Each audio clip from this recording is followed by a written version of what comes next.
Hello दोस्तों, PhD का एक नया नोटिफिकेशन स्टार्ट हो गया है जो कि एमएनआईटी जयपुर से है। दोस्तों ये काफ़ी अच्छा इंस्टीट्यूट है। इन्होंने काफ़ी सारे सब्जेक्ट के लिए आवेदन मांगे हैं। सबसे पहले इन्होंने क्वेरी वगैरह के लिए ईमेल आईडी और नंबर वगैरह दिए हैं, तो आपको कोई समस्या हो तो आप इन पर कॉन्टैक्ट कर सकते हैं। और इन्होंने यहाँ पर डेट बताई है कि एप्लीकेशन फॉर्म 10 अप्रैल से स्टार्ट हो गया है। 29 अप्रैल इसकी लास्ट डेट रहेगी शाम 5 बजे तक। और प्रोविजनल लिस्ट जो रिटन टेस्ट और इंटरव्यू के लिए होगी तो वो 10 मई को आ जाएगी। और आपका रिटन टेस्ट और इंटरव्यू शॉर्टलिस्ट कंटेंट का 28 से 29 मई को होगा और फाइनल रिजल्ट आपका 4 जून को आ जाएगा। आगे दोस्तों इन्होंने नोट के अंदर बताया है कि जिन कंटेंट में UGC NET JRF, UGC CISR JRF, DST INSPIRE fellowship हो किसी से भी और एक्सटर्नल फंडिंग एजेंसी से असिस्टेंटशिप वगैरह हो तो उनको इंटरव्यू के अंदर ही अपीयर होना होगा, रिटन एग्जाम देने की जरूरत नहीं है। आगे इन्होंने और इन्फॉर्मेशन दी है।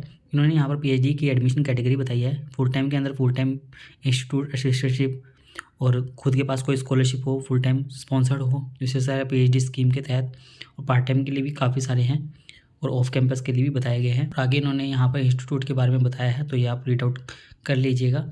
आगे हम इनकी एलिजिबिलिटी वगैरह देख लेते हैं। तो एलिजिबिलिटी के अंदर इन्होंने इन्फॉर्मेशन यहाँ पर दी है, बट आगे इन्होंने सब्जेक्ट के हिसाब से और दी है, तो हम डायरेक्ट सब्जेक्ट के हिसाब से ही देख लेते हैं।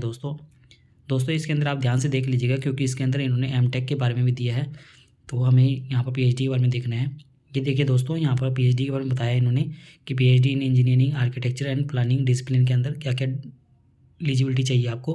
तो आपको मास्टर डिग्री चाहिए होगी 60% मार्क्स के साथ में, या 6.5 CGPA हो आपकी, या आपके पास में CFTI इंस्टीट्यूट से डिग्री हो 75% मार्क्स के साथ में, तो भी आप अप्लाई कर सकते हैं। और पीएचडी इन ह्यूमैनिटीज़ के अंदर भी बताया गया है कि आपकी 6.5 CGPA हो या 60% मार्क्स हो मिनिमम, तो आप आवेदन कर सकते हैं। ऐसे इन्होंने सभी सब्जेक्ट का बताया है, देख लीजिएगा दोस्तों। यहाँ पर इन्होंने पीएचडी एडमिशन कैटेगरी के हिसाब से एलिजिबिलिटी बताई है, तो आप देख सकते हैं कि इन्होंने पीएचडी विद फुल टाइम के अंदर एग्ज़ाम होगा या नहीं होगा, तो आप देख सकते हैं कि एग्ज़ाम होगा। इंटरव्यू पर टिक है, एक्सपीरियंस नहीं चाहिए आपको, एनओसी नहीं चाहिए, और ऐसे ही इंस्टीट्यूट स्कॉलरशिप मिल सकती है, ये नहीं मिलेगी तो आपके टिक है, मतलब मिलेगी आपको। और आपको गेट नेट ये सर्टिफिकेट चाहिए होगा तो इस पर टिक है, तो आप इस प्रकार से भी देख सकते हैं इसके अंदर।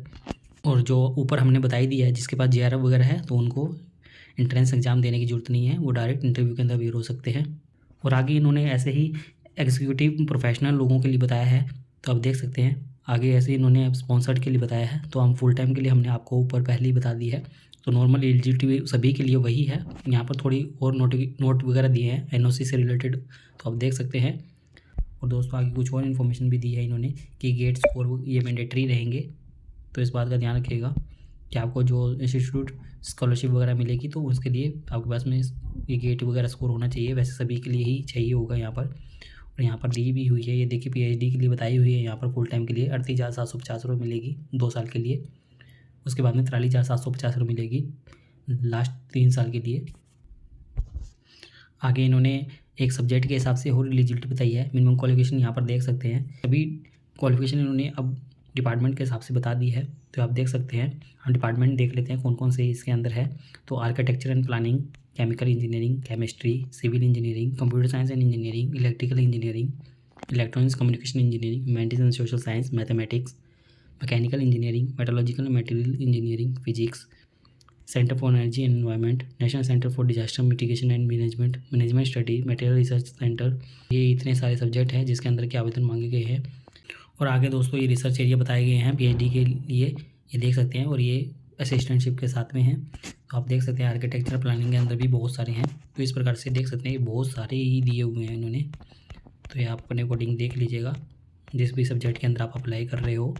दोस्तों एलिजिबिलिटी बाद में यहाँ पर इन्होंने इंपॉर्टेंट इंस्ट्रक्शन दिए हैं कि एप्लीकेशन फ़ीस आपकी 1,000 रुपये रहेगी जनरल, ओबीसी, ईडब्ल्यूएस कैटेगरी के लिए, और 500 रुपये SC ST कैटेगरी वालों के लिए रहेगी। और आपको जो प्रिंट आउट निकलेगा उसको संभाल के रखना है फ्यूचर रेफरेंस के लिए। और आगे दोस्तों ने बताया है कि आपको सेल्फ अटेस्टेड फोटोकॉपी, सर्टिफिकेट वगैरह की ओरिजिनल सभी डॉक्यूमेंट्स वगैरह आपको लेके जाने होंगे एप्लीकेशन के साथ में इंटरव्यू के वक्त पर। ये यहाँ पर लिखा हुआ है, यहाँ पर क्या क्या डॉक्यूमेंट्स चाहिए तो लिखा हुआ है। हाई स्कूल के लिए और PG डिग्री जो भी होगी, सभी प्रकार के डॉक्यूमेंट्स यहाँ पर दिए हुए हैं, तो ये आप देख सकते हैं। आपको लेके ही जाने होंगे और आपको SOP भी सबमिट करना होगा 500 वर्ड का, तो इस बात का ध्यान रखिएगा आप। और ये आपको एप्लीकेशन के साथ में ही अटैच करना होगा। और आगे कुछ डॉक्यूमेंट वगैरह दिए हुए हैं, तो आप ये देख सकते हैं इन्फॉर्मेशन के लिए। दोस्तों आप में से 82% लोगों ने हमारे चैनल को सब्सक्राइब नहीं किया हुआ है। यदि आप हमारे चैनल पर नए हैं तो आप हमारे चैनल को सब्सक्राइब कर सकते हैं और आप हमसे टेलीग्राम पर भी जुड़ सकते हैं ऐसे ही पीएचडी से रिलेटेड नए अपडेट के लिए।